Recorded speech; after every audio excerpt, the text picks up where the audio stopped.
Hello bachcho, let's read this question. So this question says explain first part is Boyle's law, second part Charles law, and why are they not applicable to the real gases in all states. Okay, तो चलिए बच्चों इस question को start करते हैं।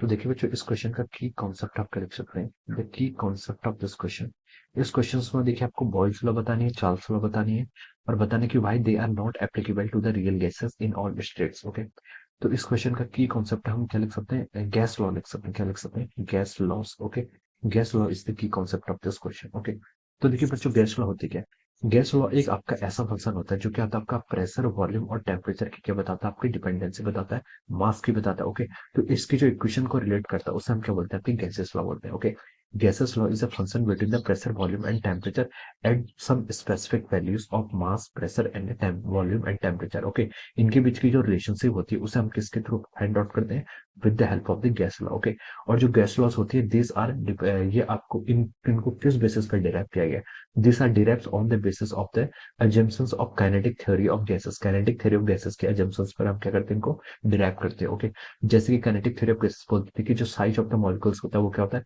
Is very small. Size of the molecule क्या होता है, बहुत स्मॉल होता है। देयर इज नो इंटरेक्शन, यहाँ पर इनके बीच में क्या होता है, कोई भी इंटरेक्शन नहीं होता है between the molecules of the gas. Okay, molecules of the gas क्या होते हैं, काफी लार्ज होते हैं। इनके बीच के जो कॉलिजन्स होते हैं वो क्या होते हैं, इलास्टिक कॉलिजन्स होते हैं। Okay, so all these are the assumptions। Okay, अब देखिए, अब हम यहाँ पर फर्स्ट पार्ट में मूव करते हैं। फर्स्ट पार्ट में हमें क्या बताना है, यहाँ पर बॉयल्स लॉ बतानी है। फर्स्ट पार्ट में हमें क्या बतानी है, बॉयल्स लॉ बतानी है। तो बॉयल्स लॉ क्या होती है, देखिए बॉयल्स लॉ बताती है आपकी eight constant temperature. Boyle's law आपकी किस पर वर्क करती है, eight constant temperature.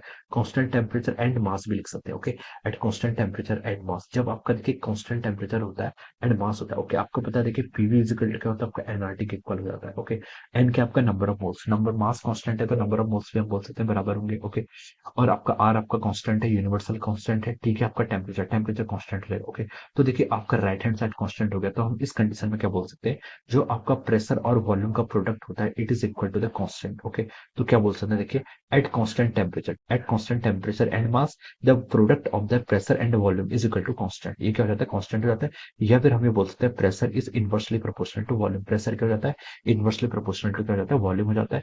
This is the statement of the Boyle's law. ये आपके बॉल्स लॉ का क्या स्टेटमेंट है। ओके, फिर से देखने, बॉयल्स लॉ का स्टेटमेंट क्या, at constant temperature, temperature constant है तो pressure is inversely proportional to the volume, volume की क्या हो जाता है आपका, इनवर्सली प्रोपोर्शनल होता है। ये आपके absolute quantity. Okay, absolute pressure हम बोल सकते हैं। Okay, absolute pressure for a given mass of gas at constant temperature is inversely proportional to the volume, volume की क्या हो जाता है आपके, इनवर्सली प्रोपोर्शनल हो जाएगा। ओके, तो this is about the Boyle's law, ये आपकी बॉयल्स लॉ। ओके, अब देखिए सेकंड आपको क्या बोला आपने, चार्ल्स लॉ। सेकंड हमारे यहाँ पर क्या बोला, चार्ल्स लॉ के बारे में हमें डिफाइन करना है। चार्ल्स लॉ देखिए, चार्ल्स लॉ क्या कहती है आपकी, at constant pressure. Charles law में क्या हो जाता है, आपका जो प्रेशर है, प्रेशर क्या हो जाएगा आपका, कांस्टेंट हो जाएगा। ओके, जब आपका देखिए प्रेशर कांस्टेंट हो जाएगा, इस कंडीशन में क्या बोल सकते हैं, प्रेशर भी कांस्टेंट कर लीजिए और मास भी कांस्टेंट कर लीजिए। ओके, प्रेशर एंड मास क्या हो जाएंगे आपके, ये दोनों क्वांटिटी आपकी क्या हो जाएंगे, यहाँ से कांस्टेंट रहेगी। ओके, तो जब आपका प्रेशर और मास दोनों कांस्टेंट हो जाएगा तो जो आपकी वॉल्यूम होती है, volume is directly proportional to the temperature.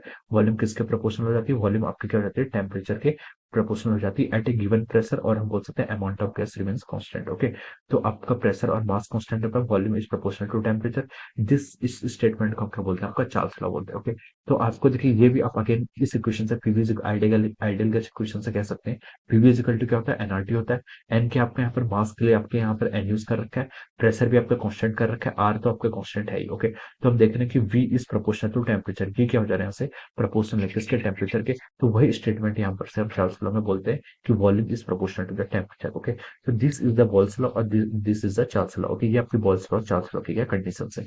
अब देखिए थर्ड पार्ट में बोला उसने, why are they not applicable to real gases in all the states. Okay, तो देखिए ये जो आपकी बॉल्स लॉ है, चार्ल्स लॉ है, इनको हम किस बेसिस पर डिराइव करते हैं, ये हमारी आइडियल गैस इक्वेशंस पर क्या आती है। आइडियल गैस इक्वेशंस जो है, sorry kinetic theory of gases है, काइनेटिक थ्योरी ऑफ गैसेस के अजम्पशंस पर क्या करती है, वर्क करती है। इसलिए हम बोलते हैं कि ये आपकी क्या होती है, डिराइव नहीं होती है। ओके, इसलिए हम बोल सकते हैं this work of the kinetic theory of gases. Okay, जो आप काइनेटिक थ्योरी ऑफ गैसेस, ये जितने भी हमने क्या लिए अजम्पशंस लिए, ये किस पर बेसिस आपके, काइनेटिक थ्योरी ऑफ गैसेस पर क्या है आपके, ये आप पर बेस्ड है। ओके, तो हम बोल सकते हैं कि these are valid for ideal gases only. Real gases के केस में क्या होता है, कुछ डेविएशन होता है। रियल गैसेस क्या होती है आपकी, real gases behave differently, not like the ideal gases. Ideal gases की तरफ क्या करती है, बिहेव नहीं करती। ओके, हमने क्या क्या अजम्पशंस लिए थे, जो हमारी आइडियल गैसेस होते हैं, आइडियल गैसेस में जो हमारा साइज ऑफ द पार्टिकल होता है वो क्या होता है आपका, नेग्लिजिबल होता है। ओके, क्या होता है आपका negligible size. In the case of our ideal gases size is negligible, negligible size था।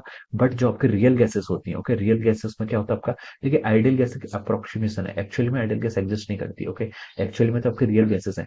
बट ये हम क्या लिखते हैं, बेस्ट से हम क्या करते हैं, कंपेयर करते हैं, इसलिए उस गैसेस को हम क्या बोलते हैं, आपके आइडियल गैस बोलते हैं। एक्चुअली में तो आपके रियल गैसेस या वेंडरवॉल गैसेस एग्जिस्ट करती हैं, आइडियल गैस क्या होती है आपकी एग्जिस्ट नहीं करती, ओके।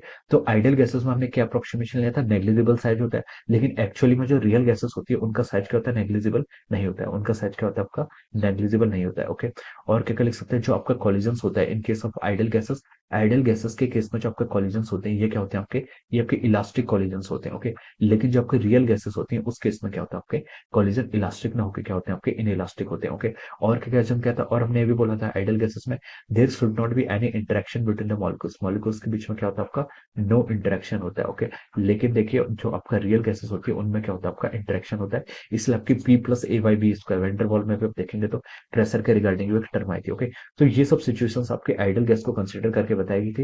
लेकिन रियल गैसेस क्या होती है उससे काफी ज्यादा डेविएट करती हैं, इसलिए ये क्या हो जाती है हर स्टेट में क्या रहती है, these are Boyle's law, Charles law are not applicable to the किसके लिए, रियल गैसेस के लिए एप्लीकेबल नहीं होती है, okay. So this will be the answer of this question, ये क्या हो जाएगा इस क्वेश्चन का आपका आंसर होगा, okay. So I hope you all understood this concept. All the best and thank you so much.